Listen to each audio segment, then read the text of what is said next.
Pemirsa Tegar TV dimanapun Anda berada, kita lanjutkan dialog spesial kita pada sore hari ini bersama pengurus Forum Komunikasi Persaudaraan Sakai Sambayan. Di tengah kita, seperti saya sampaikan tadi di sesi pertama, telah hadir Bapak Sahmin Ahyar, Ketua Forkom Persas Bandar Lampung, didampingi Pak Rian Effendi, Bendahara Forkom Persas Bandar Lampung, dan Ahmad Soleh, Ketua Bidang OKK. Saat ini kita berada pada sesi ketiga. Sesi ke-1 dan kedua sudah banyak hal yang dibahas oleh pengurus Forkom Persas terkait profil dan kegiatannya. Pak Sahmin, ini yang menarik juga saya lihat ini ada logo, ini cukup menarik ini, dan warna baju yang ungu ini ya. Abu-abu. Ya. Pertama itu memang pilihannya abu-abu, kenapa itu? Ya. Silakan, Pak. Karena kami tidak akan berpihak pada salah satu warna. Oh, itu dasarnya. Itu dasarnya. Jadi Ya. artinya mencari warna yang belum dipakai. Ya. Karena khawatir ya. Khawatir diduga. Ya. Betul. Itu ya. Jadi pilih abu-abu ya. Pilih abu-abu. Dan abu-abu memang belum ada ya. Terus kemudian soal logo ini Pak Saran. Soal logo kami pikirkan bersama sebelum kami membuat itu. Ada 5-6 orang yang pertama kami sudah diawali dari 4 orang yang merumuskan itu. Ya, satu diantaranya saya, Pak Rian Effendi, kemudian Tony Ebrisal, dan ada satu lagi yang namanya Aminuddin Subin. Cuma secara kebetulan hari ini Pak Sekretaris kita itu Tony Ebrisal itu karena berhalangan hadir karena beliau ada kegiatan di kelurahan yang tidak bisa ditinggalkan, maka mewakilkan Ketua OKK. Nah, di sini kami akan coba melihat logo-logo yang ada itu apa sih kebenarannya. Nah, maka setelah kami rumuskan, kami buat di sini ada 3 payung, 3 susun. 3 payung ya? 3 susun ini. Kenapa dibuat 3 susun? Karena kita ini itu tadi semulanya budaya Lampung itu terbentuknya dari 3 aturan itu baru dia normal. Berarti aturan agama, aturan adat itu sendiri, dan aturan negaranya. Maka di sini kami buat lambang 3, tetapi filosofinya ada penjelasannya adalah kalau dia berwarna putih yang paling atas, kami mendirikan organisasi dalam kesucian, dalam niat yang suci. Nah, di dalam niat yang suci itu terbesitlah itu adalah satu kesabaran. Kita harus memupuk satu kesabaran, maka dia berwarna kuning. Jadi kalau lampu kuning itu kan harus sabar, Pak, ya, hati-hati katanya ya. Iya. Nah, kemudian yang merah itu adalah melambangkan keberanian kita di dalam melaksanakan satu perbuatan yang baik dan benar, yang berlandaskan iman dan takwa. Itu kemudian ada padi dan kapas, itu adalah melambangkan adalah kemakmuran dan kesejahteraan kita. Bagaimana ke depan akan lebih baik daripada hari ini. Kemudian ada pita yang di bawah itu, warna putih adalah mengikat satu kesatuan persaudaraan kita yang tidak akan terpisahkan oleh siapapun kecuali maut. Itu cita-citanya. Itulah lambangnya, maka yang ada. Kemudian di situ ada buku. Itu adalah di bawah ada buku. Itu adalah satu pedoman hidup agar kita bisa melihat Al-Quran itu menjadi pegangan hidup dan menjadi tuntunan perilaku hidup kita sehari-hari. Itu tujuannya, maka lambang itu kami masukkan di situ. Nah, insya Allah ini semua bisa kita teliti dan kaji bersama dan tidak melanggar daripada tatanan-tatanan kenegaraan atau berbangsa dan bernegara. Itu tujuannya. Logonya itu ya. Iya. Menarik. Iya, Pak Rian dan Pak Ahmad Soleh, ini saya tertarik dengan kata persaudaraan Sakai Sambayan. Persaudaraan ini karena ada kekhawatiran, kita sudah khawatir persaudaraan kita yang sudah nggak bersaudara lagi, gotong royong itu sudah semakin lemah, sudah nafsi egonya semakin kuat, sehingga timbul kalimat kata persaudaraan. Ini gimana menurut Pak Rian?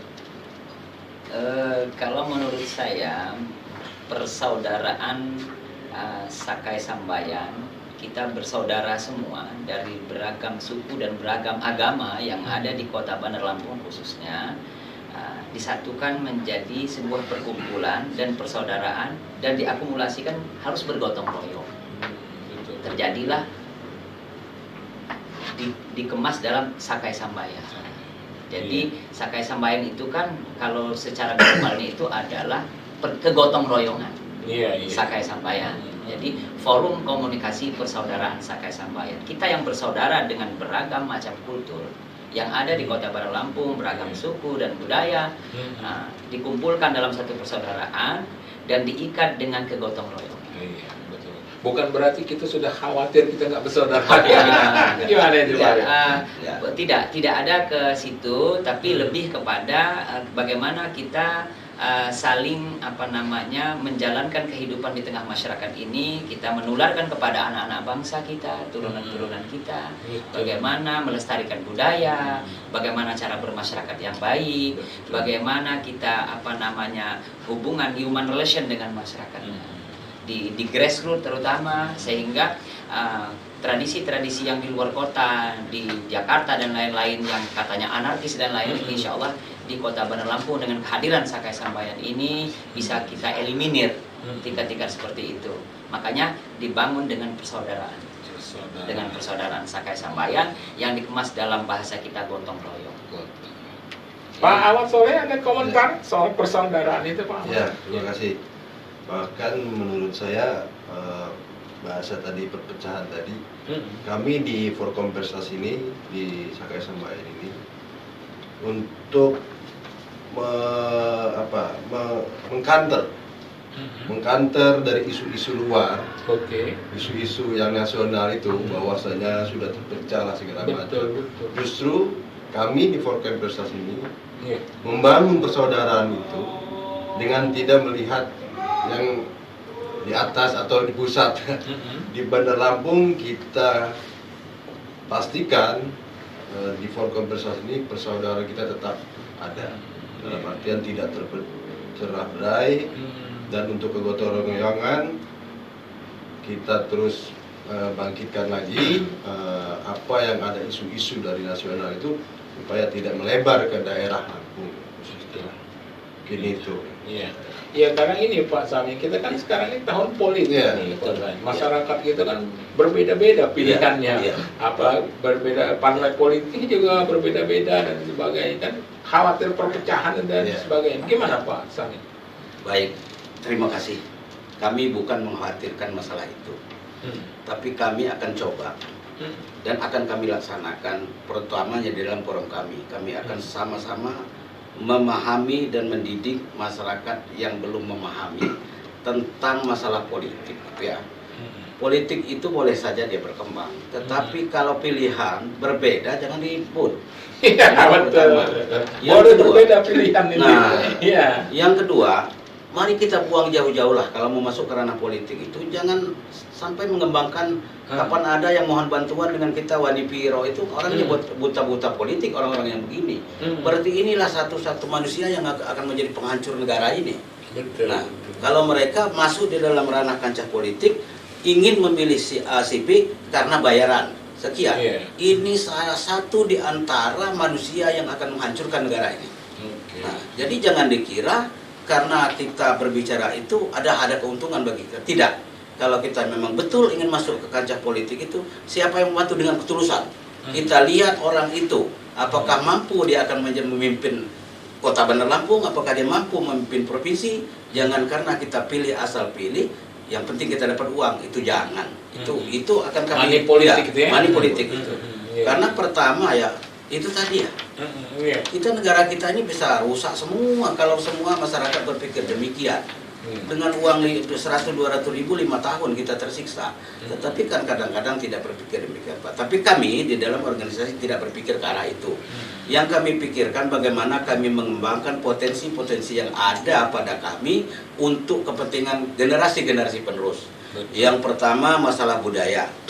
Budaya ini kan bermacam-macam. Di mana setiap suku dia mempunyai budaya masing-masing. Betul. Kalau kita kaji yang sebenarnya tujuannya sama. Tapi kan kadang-kadang masih juga ada perselisihan. Perselisihan pendapat, perselisihan paham. Oh kok itu begitu, ini nggak benar. Ya karena dia nggak pakai itu. Nah inilah yang perlu kita rekrut itu menjadi persaudaraan kita. Yuk duduk bersama kita agar memikirkan hal-hal ini tidak akan menjadi perbedaan-perbedaan itu adalah satu pengembangan. Jadi mudah-mudahan dia akan berhasil dengan baik. Dari perbedaan itulah kita mendapatkan satu kesatuan. Maka semua suku tidak kami memandang dia suku apa, tidak memandang dia agama apa, tidak memandang ras dan golongannya, mau dia akademisi, mau dia orang tukang rongsok, kami akan rangkul semua. Nah, maka di dalam bidang-bidang itu orang-orang yang kami anggap mumpuni untuk membina, itulah maka itu yang kami ambil. Oke. Nah, baik dari segi hukumnya, hukum agama, hukum adat, hukum negaranya, kami ambil semua di situ. Yang terakhir di sesi ketiga ini, Pak Samin, Pak Rian dan Pak Ahmad Soleh, yang menarik ini Pak Rian, ini hoax ini, fitnah itu bisa memecah belah persaudaraan. Ya kan, dengan ada berita-berita hoax, ini bahayanya begini. Gimana menurut Pak Rian? Saya bicara koridor dari awal bahwa Sakai Sambayan lahir adalah inspirasi dari tokoh-tokoh Lampung yang ada di Kota Bandar Lampung, yang ditularkan atau dikumpulkanlah anak-anak muda, anak-anak bangsa yang ada di Bandar Lampung ini, bagaimana membangun Bandar Lampung hingga mengeliminir tingkat hoax dan yang lain-lain tadi. Tentunya Sakai Sambayan ini ada konsep. Konsepnya adalah pengurus, eksekutifnya di pengawas dan atau penasehat dan pembina, dan pengurus harian, KSB dan bidang-bidangnya. Pengurus DPD Kota Bandar Lampung mendelegasikan kepada bidang-bidang yang ada di bawahnya, lalu bidang-bidang itu merekrut atau turun ke bawah ke kecamatan-kecamatan atau PAC, lalu sampai ke ranting. Setelah itu baru dibawa ke DPD lagi, baru kami SK-kan. Nah, DPD meng-SK-kan kecamatan, kecamatan meng-SK-kan kelurahan. Betul. Begitu. Nah, dari konsep ini, sesuai dari pertanyaan pertama, bagaimana cara merekrutnya? Sebenarnya memang ada tupoksinya itu di bidang OKK. Nah, tentunya nanti baru bidang-bidang yang akan melaksanakan juga, umpamanya UMKM. Silakan aja DPC atau kecamatan-kecamatan atau PAC yang ingin melaksanakan programnya, dan itu dimasukkan ke DPD Kota Bandar Lampung for Pampersasnya. Nah, sehingga untuk menekan eliminir yang tadi hoax itu, kami selaku pengurus Forum Komunikasi Persaudaraan Sakai Sambayan Kota Bandar Lampung, insya Allah kami selalu menyajikan, memberikan yang terbaik kepada masyarakat Kota Bandar Lampung. Dengan kesantunan, dengan cara-cara yang santun, dengan cara-cara yang elegan. Insya Allah kami kepada seluruh masyarakat Kota Bandar Lampung, silakan hadir ke sekretariat kami di Jalan Imam Bonjol nomor 303 Gedong Air, untuk kita sharing, untuk kita memecahkan persoalan-persoalan yang ada di Kota Bandar Lampung, dan kami sangat welcome. Oke, Pak Rian. Ya. Pak Samin dan Pak Ahmad Soleh, kita lanjutkan pada sesi berikutnya. Seperti saya sampaikan tadi, ini waktu nggak terasa juga. Ini udah sampai penghujung sesi ketiga. Ya, kita akan masuk ke sesi terakhir, sesi keempat. Ya, pemirsa Tegar TV, dimanapun Anda berada, dialog spesial kita sudah berada pada penghujung sesi ketiga. Kita akan lanjutkan pada sesi selanjutnya. Jangan kemana-mana pemirsa, tetap di Tegar TV.